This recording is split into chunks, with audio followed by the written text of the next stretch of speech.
Welcome, everybody. It's time once again for the next chapter with Charlie Hedges as he explores turning the page on his life and yours. Hey, Charlie. Hi, Paul. My guest today, author and Zen Master Nora D'Ecclesis, joins us to talk about her latest, catch us, fiction. In over 300 episodes, I have never done an interview with an author on a work of fiction. I can't wait to do this. Her book, it just came out in April, is already winning awards. It's called The Contessa's Legacy, and it begins in Pompeii, 79 A.D., and as Nora guides us through 2,000 years of history, of resilience, perseverance, and commitment, all for the sake of what Nora refers to as generational legacy. And it's a brilliant concept, a brilliant book, and I can't wait to talk about it. Now, the story moved me much, but not as much as the ideology. And that's me so much for those of us that live in our heads. What is it that is required for a passionate mother to leave with her family the very best of family traditions as they are forced to deal with the distractions of life through decades, centuries, and then a couple millennia? Nora tells us how one family made it and how it might just be a model for all of us to follow or to institute in our families today.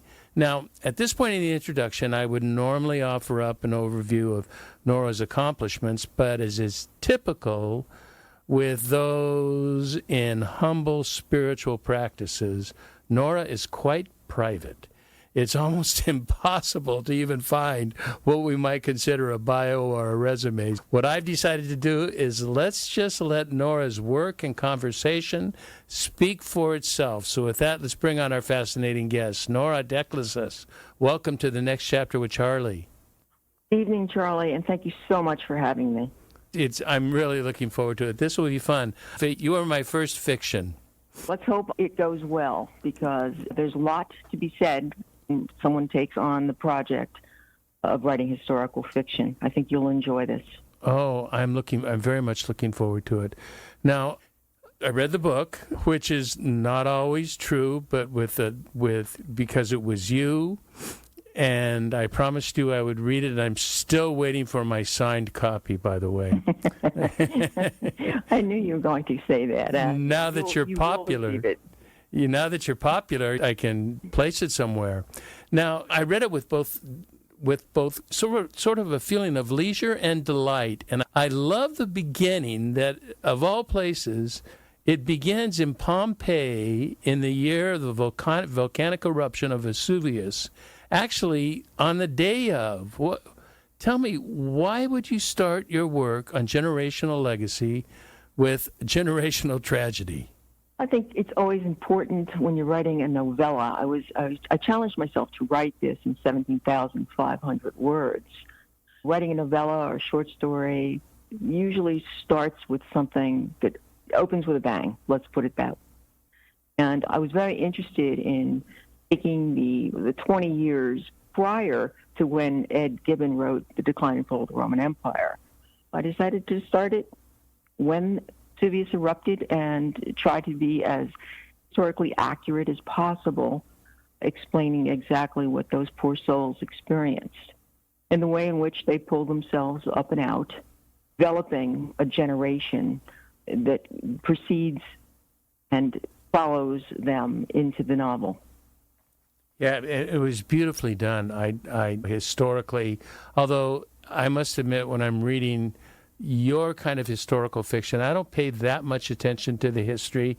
I assume you've done your work, and I'm really interested in the characters and the movement and what is the process, what's the narrative arc, and the development of characters is very important to me, and you do such a wonderful job with that. And I want to start with what's going to be my favorite question of the whole podcast. You start this thing with pizza in Pompeii, and it continues to the end of the book. It's wonderful. Talk to me about pizza. Pizza actually existed as a food source 79 AD. And again, that's a historical fact that was found during some of the renovations in just the past 20 or 30 years. There were no tomatoes, of course. They had a flat bread, and there were different spices and oils that were put on it. And Pompeii itself was a resort city. So what was occurring is very similar to almost any city. They had fast foods. And that flatbread pizza did exist in 79 AD, so it was important to get it in there and chat a little bit about it. And then, of course, it extends in a more interesting way, I hope, into the next chapter. I didn't know. Now, I visited Pompeii, and fortunately, I'm so glad I did, because it was an incredible trip. Just the ruins and the history and the archaeology, and it just was amazing. But I did not know it was a resort city. I knew it was a great gladiator city and known for many things, but I did not know it was a resort city. Yes, and it was actually considered a resort city from the most affluent of the Romans. Again, it was very close to the ocean, so they were able to have palatial estates and go into the city to shop. That's where they purchased their new attire and various foods that they apparently didn't get in the countryside. They bathed in the sea, just the way we do, 2024. Yeah, it is such a cool place to visit. I encourage anybody that, as everybody loves going to Italy, and I just don't know that many people that have visited Pompeii, and to say, put that on your list, it's really a wonderful visit and wonderful time. Yeah, and it's very close to Naples, but it's about a 30-minute train ride. Yeah. I'm curious exactly. I want to talk about generational legacy. I want to talk about what it is, because I think this concept that you were talking about in generational legacy is something that is missing in America, and I think it's part of the reason is our diversity, that we don't stay within cultures. We're doing cross cultures, and you lose some of that, which we'll talk a bit about. But I would like you to talk about generational legacy. But again, I'm still stuck on this Pompeii. What happened in Pompeii that you felt would lead you into your subject? Pompeii, after the eruption of Mount Vesuvius, was basically uninhabitable. And what occurred was the Romans did a magnificent job of bringing the immigrants from Pompeii to Naples, welcoming them into Naples. So generational legacy for me begins in the city of Naples, where most of them relocated to, began their lives. I had two themes that I was thinking about. One is, clearly, I think we did chat about this at some point, that DNA, which doesn't exist and didn't exist, generated lots and lots of inhabitants with green eyes. So almost all of the people in my generational legacy throughout the novel have green eyes.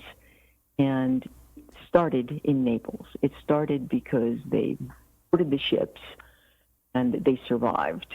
Vast majority of people living in Pompeii actually survived.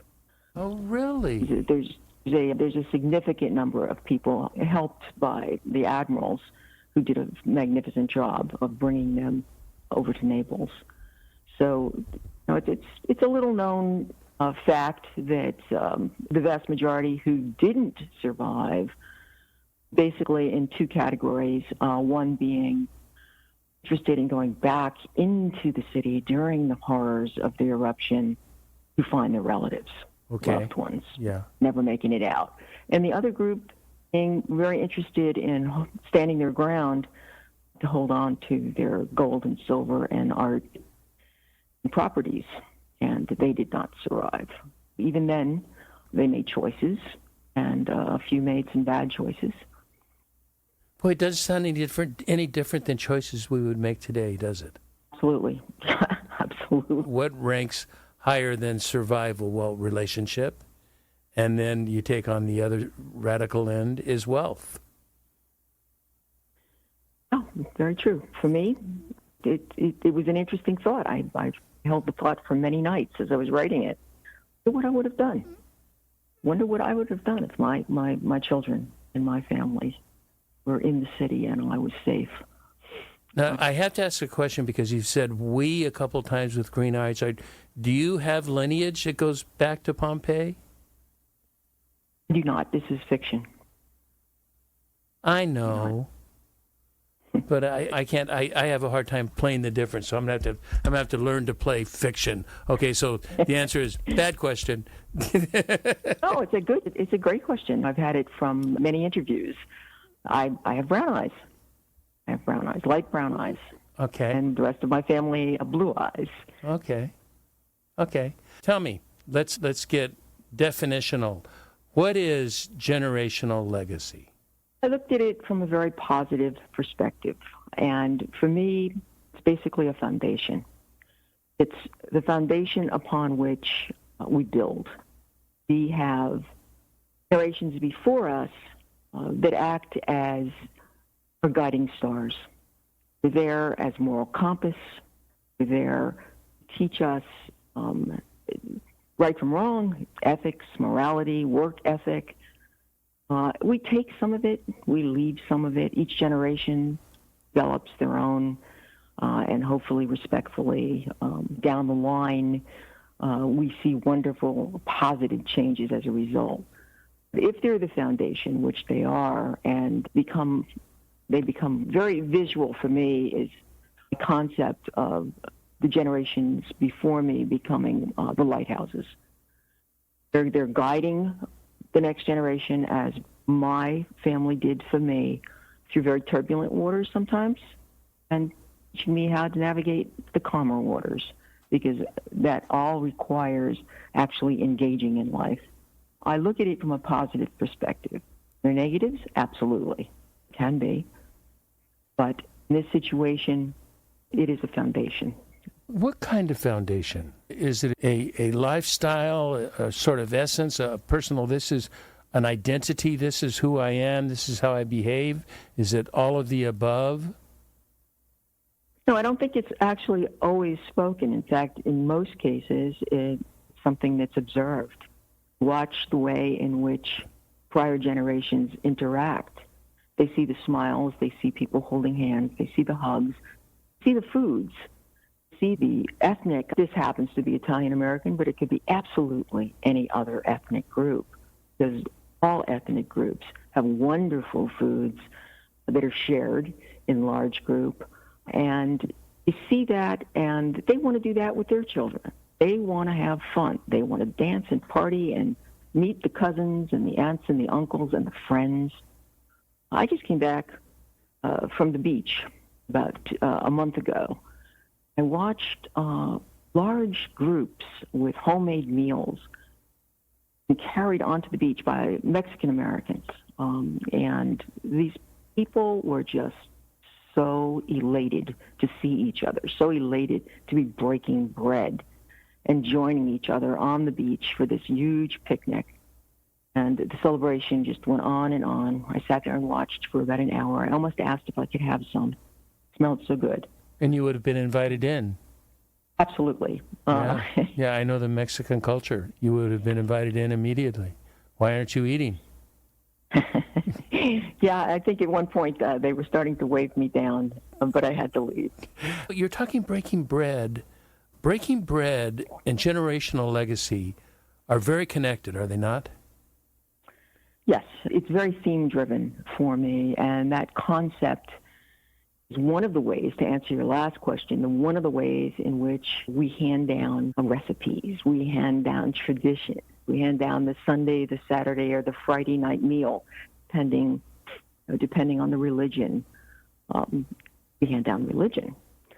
And the fact is that breaking bread, by definition, if you look at it from the Latin perspective, means with bread. And it's a commitment to love the companions that you're with. The word itself, companion, to me, is a way in which to express love with all companions, whether you're related to them or they're just the friends that also happen to be part of the chosen family. I think of the stories in the New Testament, and how many stories are of Jesus dining with people, breaking bread with people. We have obviously the Last Supper, but there's so many suppers which he is attending, and which major occurrences are happening in these events, and it draws me back to this is a double-pronged question. One, a generational legacy is very much helped by ethnic groups. It's not necessary, absolutely, but it's much more common in ethnic groups than it is in much more diverse groups, isn't it? I actually see it as an international phenomenon. Tell me. I work very closely with some people in Scotland, for example, and I see what they do. I see how they celebrate. I see how they meet and break bread, and it's almost identical. They live very close to Denmark. It's almost identical. The concept of hygge in Denmark is about breaking bread. I don't know hygge. Socialize.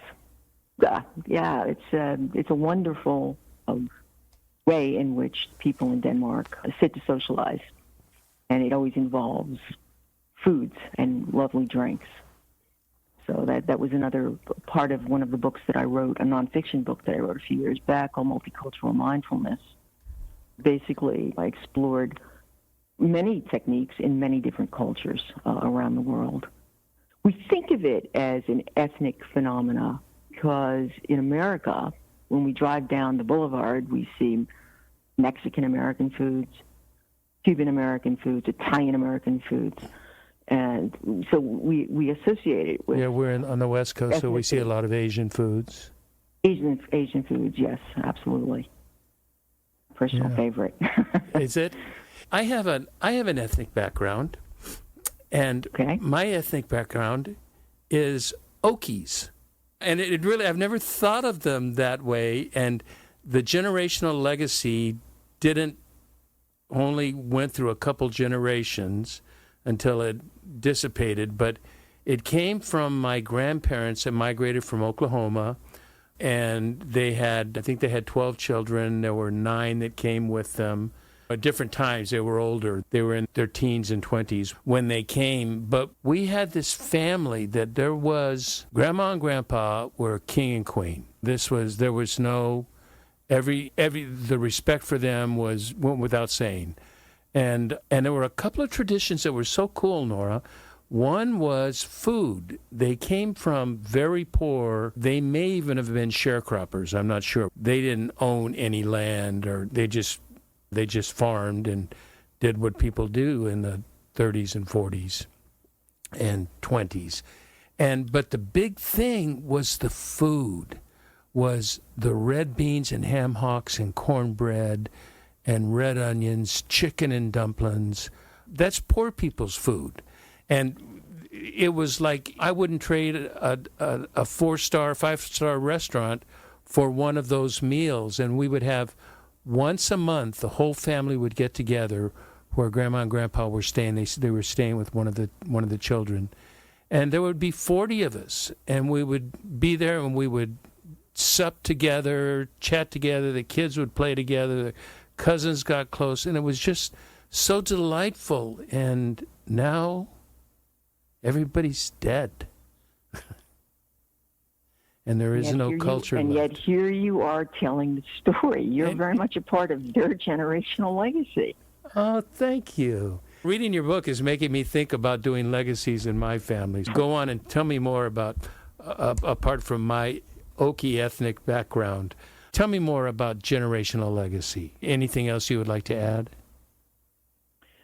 Well, one of the things that I do when I do this as a presentation is I have a little picture up of a stick man, because that's the extent of my artistic talent. And underneath the stick man, I explain that there were 1,000 little stick men, part of my generational past, and then I have 1 or 2 or 3 propelling from me. And basically what happens is every 400 years, it takes about 4,000 of them for that to occur. And during the process of generational legacy, what we're doing is basically saying, your time, be autonomous, your time to pick and choose what works for you, which is what gets us, you and I, both thinking a lot about the various demographics of this. What happens with each generation?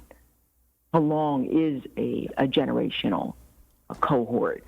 And that's something that I think you want to chat about concerning boomers, if I remember correctly. I do, because you talked about the boomers as leaving a generational legacy, and maybe even our last generation, the last big generational legacy that we've left. I don't know, but I don't know about that fact. But talk to me about boomers and the legacy that the boomers have left.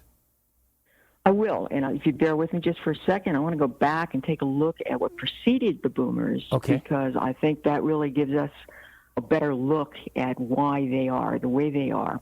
Okay. Now, I intentionally wrote Contessa's legacy with the Contessa being Contessa Angelina, being born in 1883, because in 1883, that's what the demographic cohort says the lost generation was all born in that particular, we're all born in that particular year, and on up to maybe 1900. So what's that about, the lost generation? The lost generation were basically expatriates. They'd all gone over to Paris, and Hemingway and Fitzgerald, but it was Gertrude Stein who coined the phrase lost generation. And they were incredibly imprinted from the events of their time. And what were they? Of course, they were World War I, the horror of the Spanish flu pandemic. So anyone born in that lost generation, the impact, the imprint of those two horrific problems that occurred in their lives, particularly the pandemic, from my perspective, because it killed the children. As they were growing up, they were watching their classmates die. It was a very different type of a pandemic from what we just saw, in that the children died first. That lost generation, then, next came the greatest generation. These are now the parents of the boomers. The greatest generation, raised by the lost generation, born in maybe 1901 up to 27. And interestingly enough, they were faced with World War II. They had to fight, and they were faced with the Great Depression. So that imprinted on them. What did it imprint significantly? They were work-centric. They were all about working every minute from the moment you rose until the time you went to bed, raising your children to the best of your ability, having children, getting married, following the traditional way in which their parents had done it. Then came profound silent generation. And although the greatest generation birthed the boomers, for the most part, some of the silent generation did too. And that only went up to about 45, the end of World War II. The silent generation is a silent majority. We're traditionalists, total traditionalists. We're named by Time magazine rather than by someone like Gertrude Stein, or the greatest generation named by Tom Brokaw. The silent generation were known for leadership of important things like civil rights and all. Now they're raising, we go. Give me some people in there. Would that be the Roosevelts? And Sure, absolutely. Yes, but as far as the general populations, they were just people who went out to work every day, came home and enjoyed their families, enjoyed their lives, did the very simple things that you were describing out in Oklahoma. That was the era, actually, from 1928 to 45, I think, that you were describing. And it went on, and these two generations, maybe really three, the lost, the greatest, and the silent, to establish the codes, the ethical codes, the moral codes, and more importantly, fun, joys of life for those baby boomers that started to be born in 46, ended dramatically in 64. So that's that's a one international demographic cohort that says it started in 46 and it ended in 64. I have a character for each one of these generations in the generational legacy that I wrote in the Contessa. Baby boomers no longer as work-centric. They began to question. Before we get there, it's really important, the baby boomers, but I want to get, you said some very important things that I want to clarify, that through the other generations, the silent generation, give me the three again. The lost generation, the greatest generation, and then the silent. The lost, the greatest, the silent generation. Establish a way of life, a way of thinking, a predisposition, and a set of habits about what we're going to do in life. Is that part of what the generation is doing? Yes, it is, and it's said. Now, I'm not saying this. What I've researched informs me that it's happening within, for example, let's use the silent generation. It's commonly known as the silent majority and traditional. More influence from their peers than they did from the parents or the grandparents. Yet they were all significantly raised by the lost and the greatest generation. Now, in 2024, they're all 78 years old to 96. And there are a lot of them still alive in America from the silent generation. Occasionally we'll see it on the news. They'll have someone on the news from the silent generation that they say this gentleman fought in World War II. And it's a dying breed. How many they bring up at Pearl Harbor every year. Yeah. And yet, they were leading civil rights, loving rock and roll. So they were a bit of a 60s. They were the precursor to the 60s counterculture, which is interesting. They were already beginning to say, we have a different way of doing things from dad or grandma. Yet we've held on to a lot of the good stuff. That's the way I see it. I'm not a statistician. I'm just a novelist, but that's the way I wrote observer. them. Now we have this sort of precursor to the 60s that are seeing things afresh and anew and beginning what you say, the way you began to describe the boomer generation as a questioning generation. Go on with that, please. Yes, the boomers, most of whom from 1946 coming out of World War II, wanted nothing more than to look at 64 and 68. They were coming of age as a bit of a counterculture, and a lot of them became part of what used to be called the hippie movement of the 60s. They were generally much more affluent than the three prior, and there was a definite surge in college enrollment. There was a definite lack of interest in joining the military, and the baby boomers became known for they wanted everything. They wanted everything. We want it, and we want it now. And they would. You're talking to one of them, right? You do know that. Yes. I started high school in '64, and I started UCLA, which was Berkeley Light. I started UCLA in '68. '64 and '68 are significant years for me, and I'm living right in that hippie movement day. Yes, okay. I don't know if I should continue then. Oh, no, I love being described. That's fun. They had a higher divorce rate. They questioned religion, and they really did retreating to a nuclear family. One of the characters in my book, the primary protagonist, Lydia, you just read the book, right, is part of this group. She is the baby boomer in the group as the granddaughter of Contessa. The Contessa, yeah. So what happens is she's experiencing, and I'll tell you just a little about the book, she's experiencing life very different from what the Contessa says is and should be. Contessa sees America as a wonderful land of opportunity. The baby boomer says, no way, it's terrible. Everything about school is bad. I can bleed, and the kids are just not nice, and I'm barely making ends meet. My mother is barely making ends meet. We don't have enough money for anything. So she's talking about a very different world from what Grandma out in Chicago is basically saying, this is the land of everything being perfect. She's trying to make Grandma understand that, and it just doesn't happen. The Contessa is really set in her ways. So that's a little chat on Thea, my baby boomer, who experiences just about everything could possibly not want to happen when she goes off to school. And the bullying is something that became very prominent. What became very prominent? I missed the word. The bullying. Oh, the bullying. Yes. Okay. Yes. I'm very curious about the bullying. And you know what I want to do? We're about at break time, and bullying is a subject I want to spend a bit of time on. So let's take a quick break, and then we'll come back and we'll launch into bullying.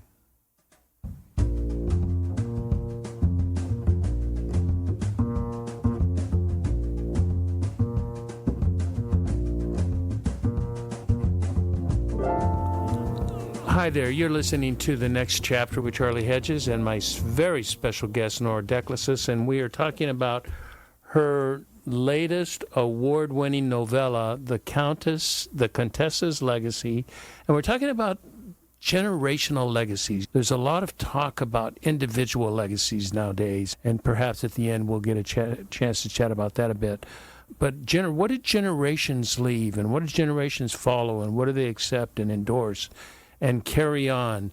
And we have just talked about the baby boomers as leaving a generational legacy on America. And one of the pitfalls that one of our protagonists goes through is experiences with a bully.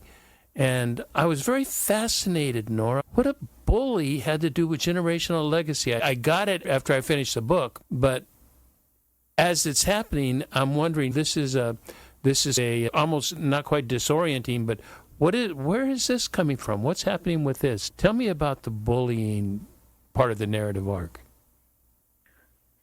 I think what happens with the concept of generational legacy is that there are two, maybe even three perspectives. If you were to Google generational legacy, the very first thing you would see is the horrors of generational legacy. How to omit trauma of generational legacy. These are the first 3-4 things that come up for you, maybe in any type of search engine. Says there are problems within every family unit. Is it the fault of that particular cohort? Is it the fault of the parents? Let's blame something. So what they blame is the concept. And in this particular chapter, where we take a look at this particular protagonist, what we're doing is seeing that everything about her life is very different from what she told life would be. So particularly in school, bullying has been a problem forever.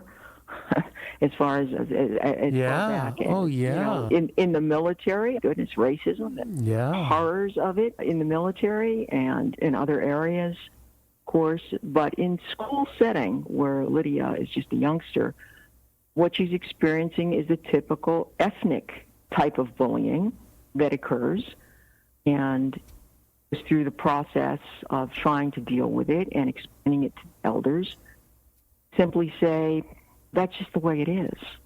It get tough. Give me a time frame. Give me an age and a time frame so I can conceptualize this. She's 17. She's 17. Okay, that's what I thought. 17 in the book when the first bullying begins. And what happens at that point in time is she starts drinking and using drugs, which is a very common way to deal with that type of a horror that occurs in the teenage years and occurs all the time.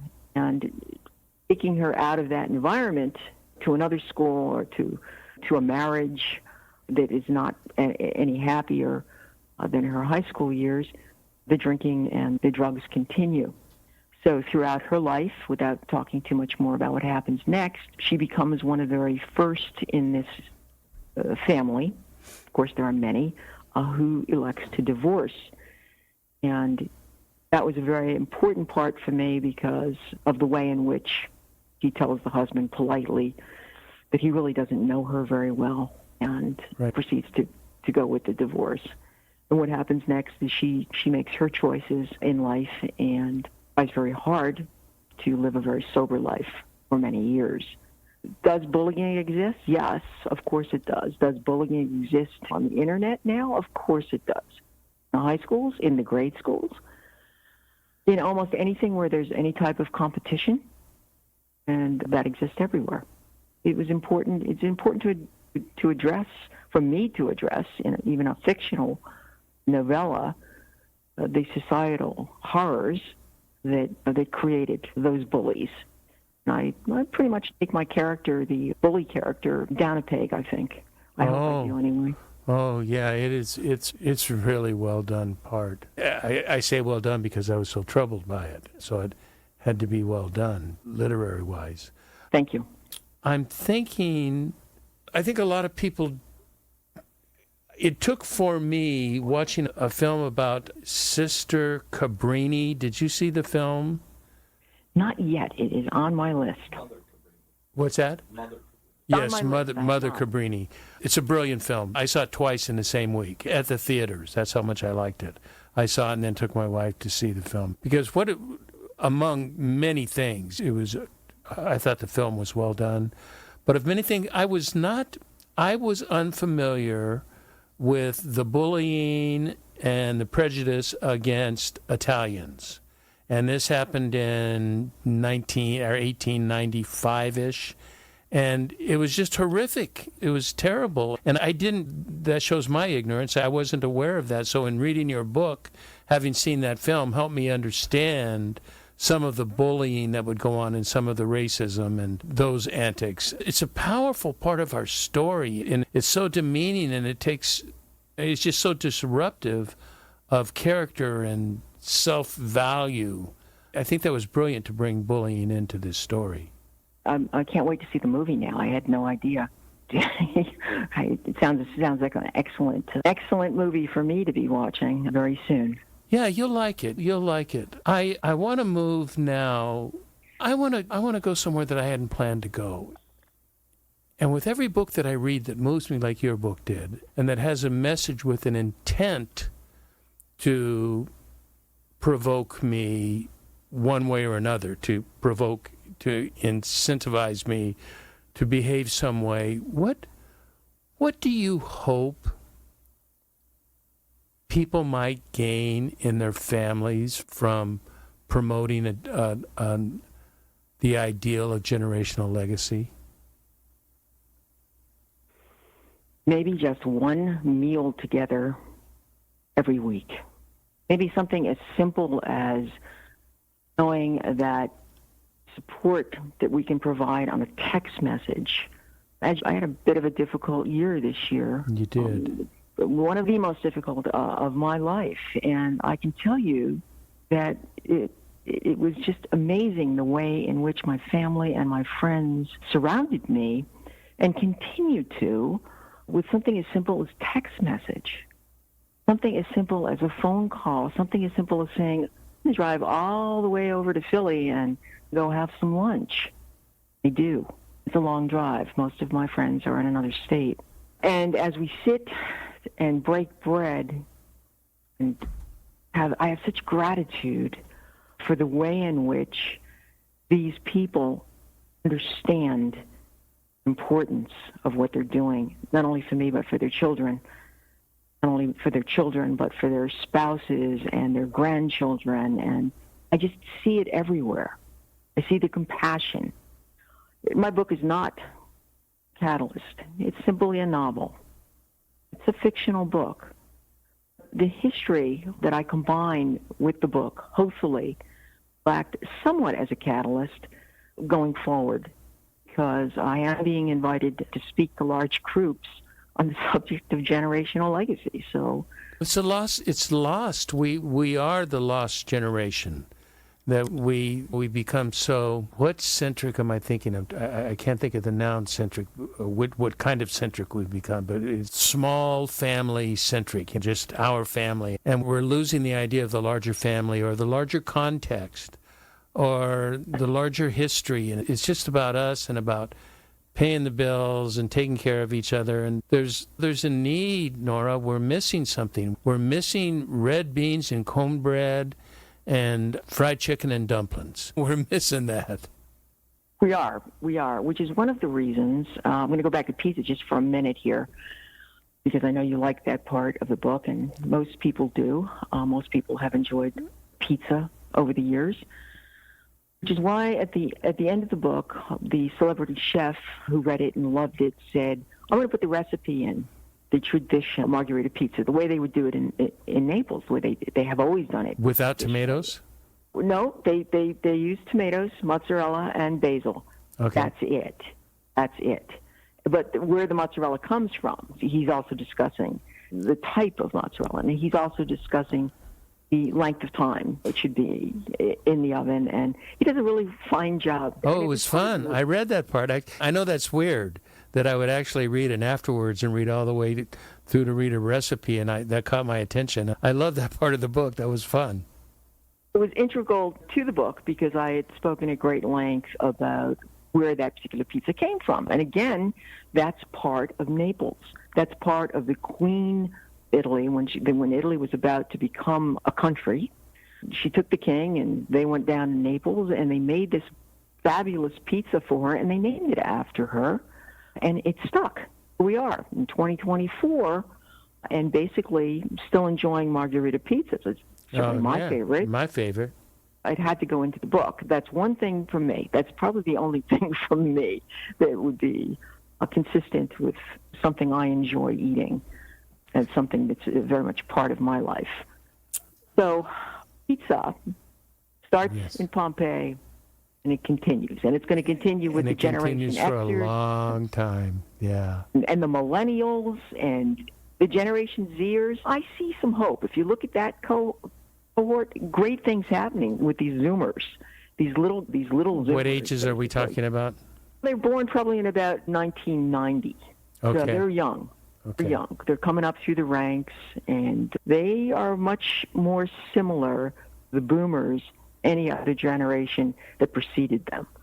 And that's something that I found very interesting. And, of course, that at the end of my book, I have a little Zoomer at the end, and that will be the next book. We'll pick it up. We'll pick it up in 2019, where it ends, and we'll see the Zoomers take off and talk a little bit more about what their lives are like. I'll look forward to it. We are nearing the time where producer Paul is telling me, okay, you've taken your time, Charlie. But as usual, when producer Paul, that means you've got one more question left. And so I do have it, and unfortunately, I don't think this is a quick answer question. But I am curious about this generational legacy and the role of spiritual tradition. And spiritual tradition seems to be among the cultures that I know, and spiritual, probably better said, religious tradition. And it doesn't have to be Christian. There's some kind of tradition that days of when you eat and days of when you get together, when you gather, and a common belief system that seems to me that held generations together for a long time, and we're now seeing the derailment, disillusion. We're seeing that not as common as it once was. What do you see the relationship and the impact between the religious, spiritual, and having it, losing it, and generational legacy? I know it's a big question, huge question. The relationship, say it again, put it in a different sense. Relationship what do you see with the relationship of spiritual religious tradition and generational legacy? They're incredibly synergistic. I think with the millennials, for example, are spiritual, not religious. Half this country defines themselves spiritual, not religious. Right. There's really no reason why you can't be both, and many people are. But half this country now defining their religious concept as spirituality. And the definition of spirituality, they can't define it, really, when I chat with them, and I do teach it. You're huge as Zen Master. You're huge on spirituality. Zen meditation. I'm not a master. Oh, really? I thought you were. Just a meditator. Okay. No. Yeah, pretty practiced meditator, though, let's say. Yes, I meditate, but I also practice the same religion as my parents. I meditate, but I also have faith-based religion. Oh, really? And I wasn't aware of that. And the fact of the matter is, you can have both. You can have one or the other. That is almost relevant, I think, to what I'm suggesting. And all I'm suggesting is people, and I said it before, people should sit down and have a meal together as frequently as possible with as many people as possible to interact in a social way in order to air their grievances, their joys, and their sorrows. That simple. I'll close with a story, a personal story, to affirm what you said. My wife's family is a very close family. There are 5 siblings, and each of the children had lots of children, which have had children. So every 2 years we get together. Most of them are from the East Coast, and so we get together on the East Coast for a week. And there's 40 of us that will go to Myrtle Beach or some beach place on the East Coast. And we will rent 4 or 5 large homes, and we will spend the time in different homes, different communities, but we always dine together. Every night it's somebody's job to cook for the night. So it will be 40 people dining. And this is my time to get together with my nieces and nephews. My nieces and nephews that are like 25 to 36, 37.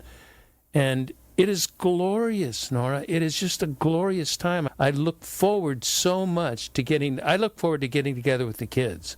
That's what I call the 25 to 40-year-olds or the kids.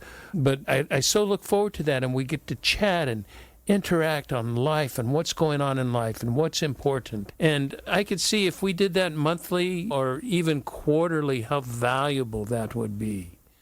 Exactly. Beautiful. That's beautiful.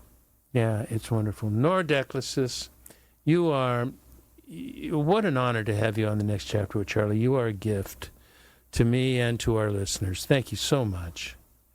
Thank you, Charlie, and I'm looking forward to my new book coming out in November. It's called Wellness Through Words. It's a multivocal anthology, and I hope I've written a rather powerful chapter for that anthology. So I will make sure you get a signed copy of that one, too. Oh, great. And I've got links to your book and to your website. Is your website still the same as it was? I haven't... Just my name. Yeah, that's what I have, NoraD'Ecclesis.com. Okay, and so I have people to get a hold of to get your book and to check you out on your website. Thank you so much. Yeah. That's all for today, and I want to thank all our listeners for tuning into the next chapter with Charlie. And this is Charlie Hedges signing off. Bye for now.